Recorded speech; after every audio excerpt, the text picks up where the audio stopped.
Hey everyone, welcome to the Conscious Christian Marriage Podcast. We're your hosts, Rachel and Austin Holt, and welcome to episode 2. We're so glad that you're here and that you tuned in. Today, we're going to be kicking things off with appreciations for each other. We both think we'll probably do an episode on appreciation at some point because it's that important. But appreciations are a vital part of everything that we do.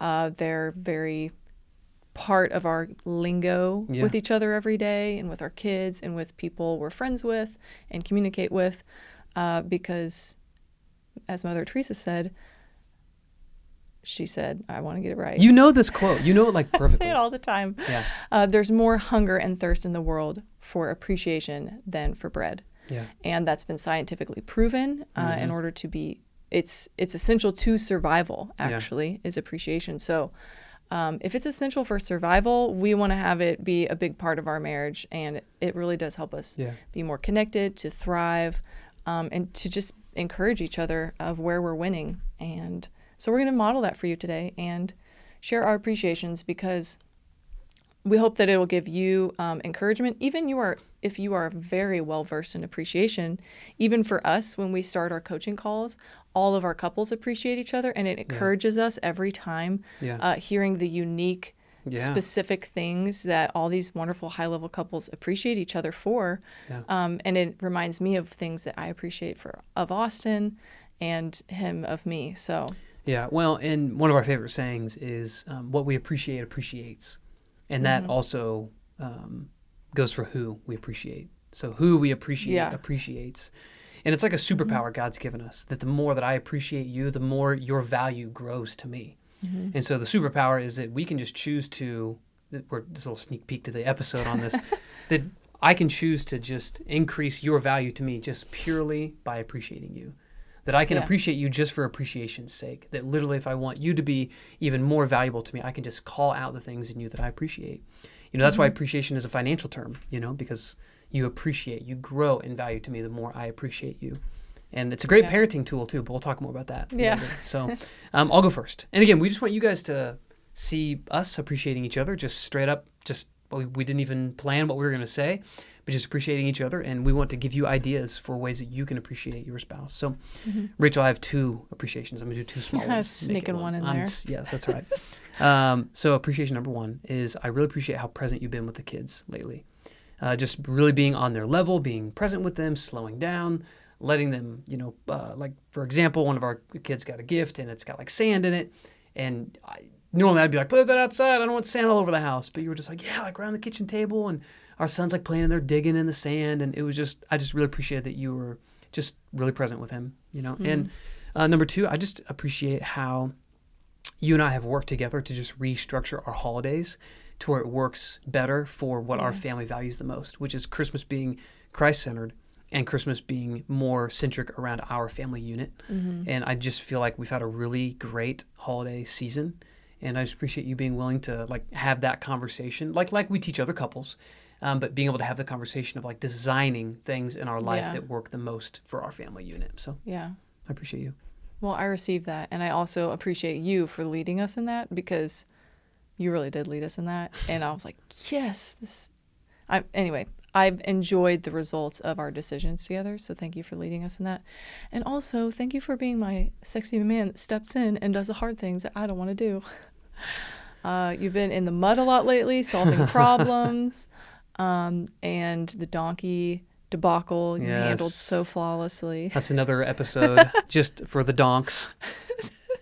Farm life. The donks, Getting shocked by the electric fence over and over again. Yes, you tested it so many times, and I'm so glad that you did it, because I don't want to do that. There's no lasting effects, of the electric fence. For those of you that are listening, he just twitched. Yes. All right. Well. So thank you. I appreciate you for all that. And I receive that. So, okay. So today's topic, really excited to talk about what we're going to talk about today, because this is really foundational. It's actually like something that when we were going through like our list, we have like a spreadsheet of things that we teach, or like we'll do workshops on, or just work with couples on. And this is like one of those things where we're like, this is one of the things that has to come first, like we're assuming that like if you're here listening to this podcast, like you're a Christian, you're married, like you already understand like how our faith is so important to like the development of our marriage. And of course, we're going to talk a lot about our faith in marriage and God's plan for marriage, like throughout this whole thing, right? But thinking through like a really pragmatic, practical thing, what we're going to talk about today has to like come first before a lot of other tactics, concepts, or strategies about marriage. Like if you can get this right, it'll set you up for success. It's a big domino that knocks over so many dominoes.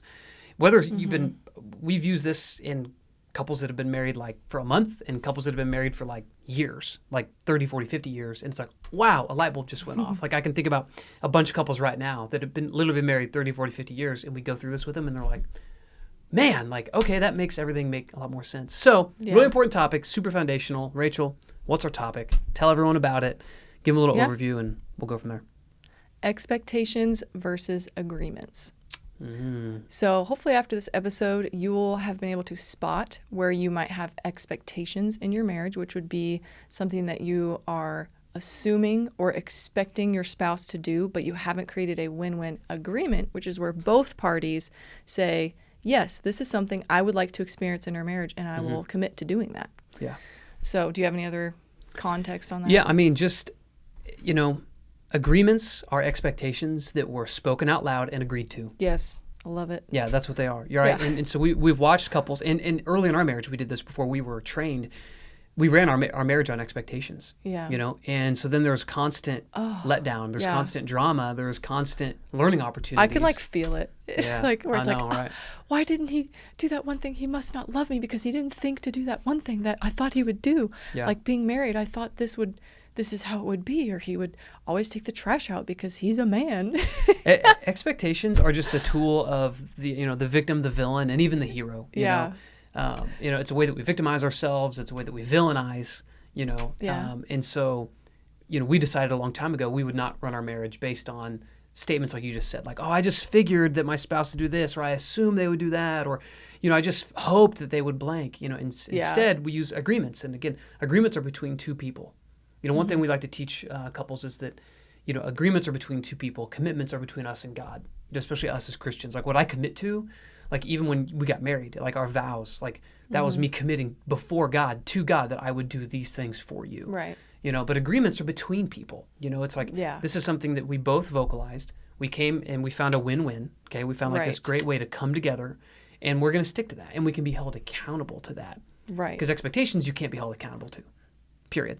Yeah. So like if you don't take the trash out, but you didn't agree that you would be the one taking the trash out, then I can't hold you accountable to it because you never said, yeah, babe, I will take the trash out every day. Right. You just maybe assumed I would. Yeah. Because maybe the way I was raised and how my family did it, it was like more the manly chore. So I was raised in a home where men never touched trash. Okay. They were weighted on hand and foot. Just kidding. But yeah, so today's topic, agreements versus expectations, and we really want to help couples just kind of have a high-level overview of what that means and what their marriage could look like if they dropped the expectations and started to run their marriage with agreements only, and how many things they could trace back to, especially points of resistance, back to did we have an agreement or not? Yeah. Because that's common language for us. It's like, wait, do we have an agreement around that? Yeah. And I think that it's like kind of a rare thing when we find something that we don't have an agreement on. It's actually kind of funny, right? Like, something will, like, did we have an agreement around that? Oh, I guess we didn't. Let's make one. We added something new to our lives or something. I don't know. Yeah. It is fun, like, just finding ways to just further get on the same page. And so this topic is important because, again, like this is a big domino that when couples can knock down. And there's lots of intricacies. Like when we're working with couples, like there's nuances to really understanding. So like today, like we're just going to give kind of a 30,000 foot look, but it matters so much because if we don't have agreements, then we don't really have like a foundation, like a structure, a framework to how we progress as couples, as we progress in our marriage. And so we wanted to talk about this today because we want couples to, really have a kind of a frame of reference for how, like if you're going to learn anything from like our podcast or anything from like our materials or any of our stuff, like you have to have this fundamental agreement in place that you're going to be open-minded, humble, growth-oriented, like that you're going to actually care about, like even thinking the fruits of the Spirit, like you have to be open to all of those and agree to move towards that. Like agree to move towards the picture of Christ, agree to move towards a picture of humility and self-control. You know, or a lot of this is going to feel like a waste of time. You know, like just agreeing to the fundamental idea that you're willing to grow and you're willing to learn. That in of itself is an agreement that can change a marriage altogether. Yeah.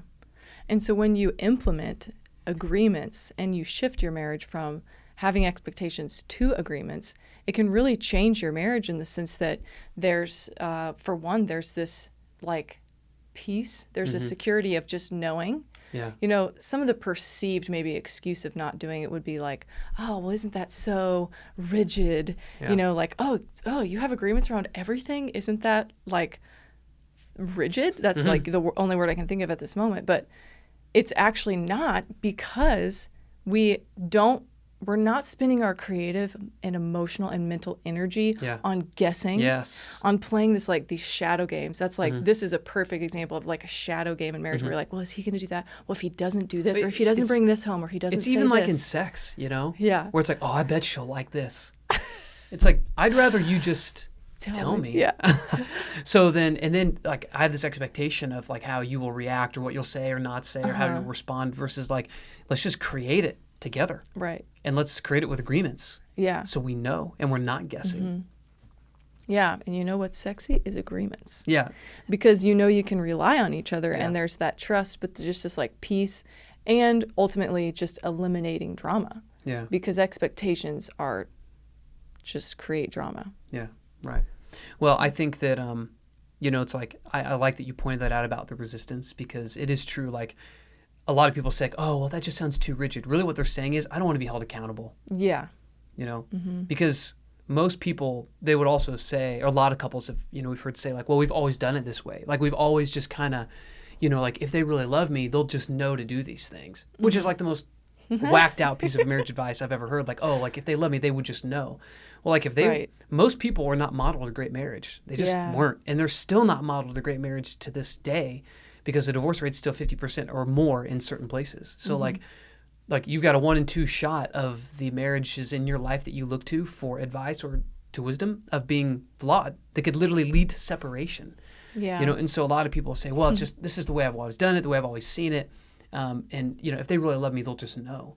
But that's bogus. Like, if they really love me, bogus. You know, they will communicate and they'll end withholding with me. They'll share what's on their heart. They'll want to come to a place of where we can come up with this win-win agreement for how we want to run everything. Because every single thing in our marriage, we have an agreement around. Everything. Which is cool, because then, like you said, we don't have to spend our creativity guessing or fixing problems. We just spend our creativity on creating agreements, which give us a really good framework for creating the exact marriage we want. Like our agreements, they're just recipes to figure out everything that we want. Now, an agreement has to start, though, by a spouse bringing it up and not withholding. So it goes from an expectation in your mind to actually saying it out loud in love in an honoring way, which we will talk about withholding soon, because that's something that we're super passionate about and also makes a massive difference in your marital connection and flow and, you know, removal of all drama. Yeah. But it does require not withholding. It requires saying, hey, actually, there's this thing that I've noticed myself getting upset about when you didn't do it, but I realized we don't have an agreement around it. And when you leave this episode, you should probably have your spouse listen to it or talk to them about it before you all of a sudden start saying, we're going to make agreements. You need to ask them, can we make an agreement to make an agreement around things? Let's make an agreement to get more strategic about our marriage. Maybe that's step 1 for you. Maybe you're already in this world. And so what you're going to learn today is just going to stack on top of the foundation you have. But maybe you're just starting to dip your toe into like investing in your marriage.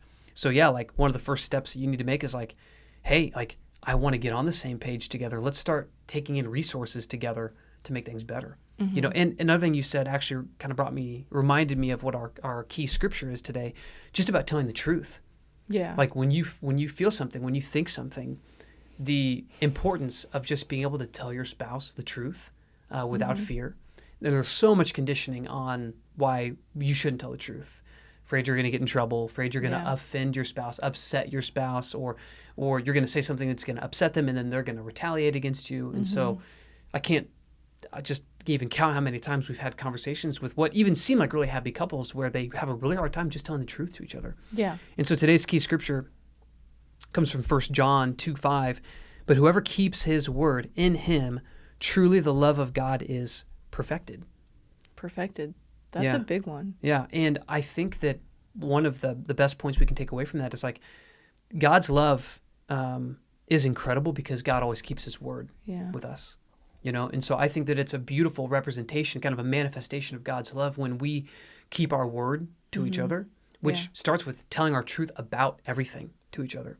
So when we can tell the truth and we can make an agreement about how we're going to handle certain things and honor that, that's us keeping our word. That's us sticking to the agreement that we made together because we made it together. Because then we become more reliable. Yeah. That's a marriage killer, is when couples aren't reliable. Yeah. Like when the husband's like, yeah, I'm going to do this, and then he doesn't. And then the feminine's like, well, I'll just do it anyways, since you're not willing to do it. And then she starts to become masculine. And then, that's a whole other topic. But I think the more reliable we become with each other, the closer, the more connected, couples can be. And I think that starts with telling the truth and saying you're going to do something and then doing it. Mm-hmm. And expectations are just a total setup for none of that happening. But agreements are a framework where that can actually thrive. Yeah. So, well, let's give people examples, because some good feedback we get all the time is, I just love when you give examples and straight from our marriage. Yeah. People like that too. So what's an example, share with the listeners an example of an agreement that we have in our marriage? I think a big one, like the first one that comes up for me, is just the agreement that we don't speak for each other. Mm-hmm. That's a big one. Yeah. Because that led to a lot of learning opportunities for us early on when we would just speak for each other. Yeah. Like, oh, yeah, I'm sure Rachel would love to do that. Yeah, let's hang out. Yeah. Or I'm sure Rachel would love to volunteer for that. Or I'm sure Rachel, she'll bring this to that. Or yeah, I'm sure she, would be happy to, X, Y, and Z. Mm-hmm. And we really shifted years ago, really because some of our mentors really modeled this for us. But this idea of like, I will not speak for Rachel because I'm not you. Mm-hmm. Now, if I have permission to speak for you on a certain topic or certain thing, that's different. But generally, it's like, hey, would you and Rachel like to come to dinner with us? I might say, I would enjoy that. I will ask Rachel and see what she thinks. Mm-hmm. So then you and I can have a conversation where you can share like, yeah, I'd love to do that. Or no, I would not enjoy doing that. Or Austin, we already have 30 commitments that day. We're already going to dinner with someone because you're kind of the gatekeeper of the calendar. Yeah. And so agreement we have. That's another agreement we have, is that Rachel is in charge of the Holt family calendar. Oh, it's in orange in Gmail. Yeah. It's the Holt family calendar, and she's the queen of it. Yeah. The boss of it. Scheduling is a great one for a lot of learning opportunities, which is what you might call conflict. We call it learning opportunities because that's what it is, because we learn, we pivot, we shift. And very early on, we had a lot of learning opportunities. And sometimes Google Calendar can fail us, so sometimes we have snafus, but we have agreements around when we have snafus. Yep. But yeah, that's a great one to implement agreement around, is scheduling. Yeah. So what's a good example, maybe from a recent couple we've worked with or talked to? Or Yeah. So recently, when we did the foundations course at a church, there was a couple that had been married for like 30 years. And she said, basically, she was sharing how making agreements really shifted things for them, because she noticed that she had always had adrenaline and drama around the dishes, around when she cooked a meal. Like just growing up, that's what their family did. They always, the cook doesn't clean. And so her husband wasn't cleaning all the way. Like if she would ask, sometimes he'd just like dump do it in the sink, for the sake of soaking or whatever. And so they Another classic. Yeah. Oh, they're soaking. Yeah. So they came up with really clear agreements that was win-win. Mm-hmm. So he did agree that, yes, when you cook, I will do the dishes. I will put them all the way in the dishwasher. And so now if he tries to soak them, she can say, hey, we have this agreement.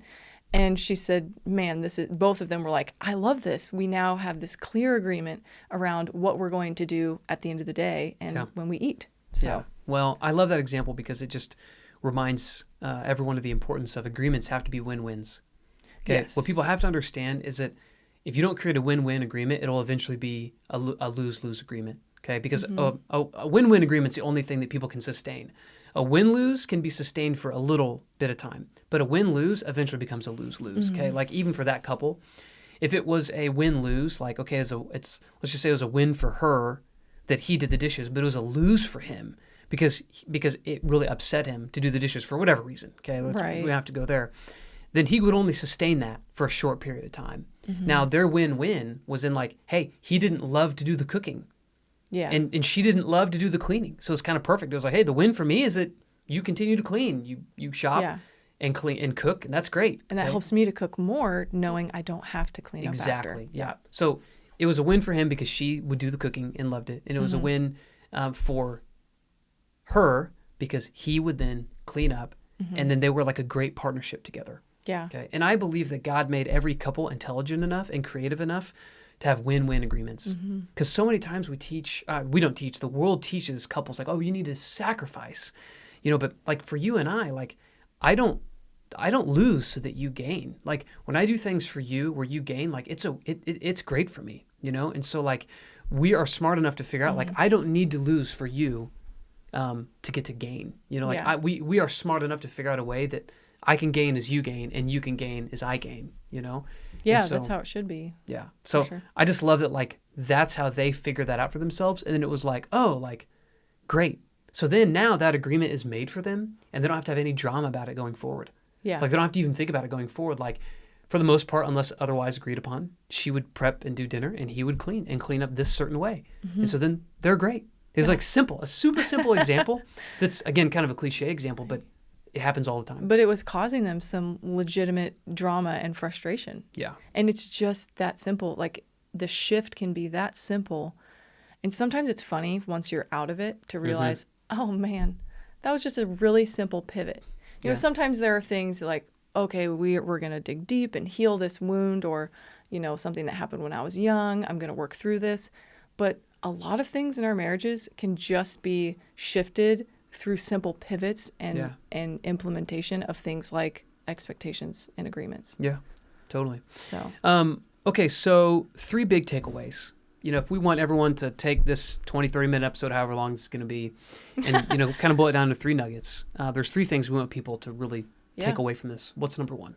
Number 1 is you can't hold someone to expectations. Yeah. You cannot hold your spouse accountable to an expectation that you have. Yeah, that they never agreed to. Yes. Yeah. Okay.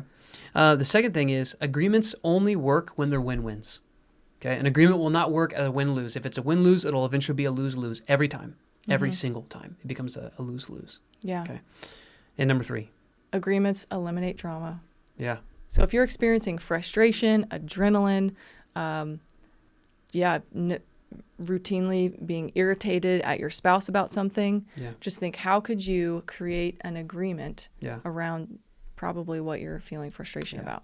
A powerful question is, do we have an agreement around this? Yes. Or what agreement am I forgetting about here? Yeah.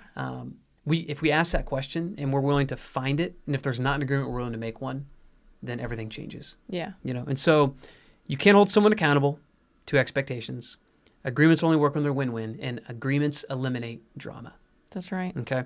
So we're going to pause really quick, and we're actually going to do what we call our nonprofit shout out. So every episode, we're going to shout out a different nonprofit, maybe some of the same ones over time, but nonprofits we love, we support, or ones that we just want to highlight because they're freaking awesome. Okay. Yeah. And so today's highlight is going to be Operation Underground Railroad. Okay. You can learn more about Operation Underground Railroad at ourrescue.org. And this is a nonprofit that was started by Tim Ballard. If you've seen the movie The Sound of Freedom is based on Operation Underground Railroad. They're freeing women and children all across the world of sex trafficking and sex slavery. You can get involved in a lot of ways. You can get educated. We've done stuff through their website that helps you, learn about how to detect the signs of sexual abuse and human trafficking. And so please pause this episode. Go to ourrescue.org, learn more about them, donate some money to them, even if it's $5, it doesn't matter, $5, $10, let them know you heard about them through us and that we love them. Once you go do that, then come back to the episode and hit play. It's that important, okay? It's that important that we support our nonprofits. Yeah. So Rach, what's a big action? I was going to say, now that you're back, because you paused and checked out Operation Underground Railroad, Austin, what is one big action item, implementation, or commitment that couples can take to implement this? Actually, it's easy. Yeah. They make an agreement to run their marriage with agreements and not expectations. Yeah. At the end of this episode, they can just go, hey, we're making an agreement. Would you like to make this agreement with me? Would it be a win for you to end drama in our marriage and just say, hey, we're going to run our marriage with agreements instead of expectations? Mm-hmm. There's a lot of things we could say, but that's the big one for me is, will you make an agreement with me that we'll run our marriage on agreements and not expectations anymore? Yeah, I love it. Yeah. Awesome. That's it. Well, we appreciate you, our listener, for tuning in. We honor and appreciate you for being the type of person to invest in your personal growth. If you're listening, you're our kind of people, because we love people who care about their growth and take the call that God has on their life very seriously to live the abundant life, to continue to seek being more like Christ every day. So you can check out our website, consciouschristianmarriage.com, if you want to learn more. If not, we'll see you on episode 3. Yep. See you guys.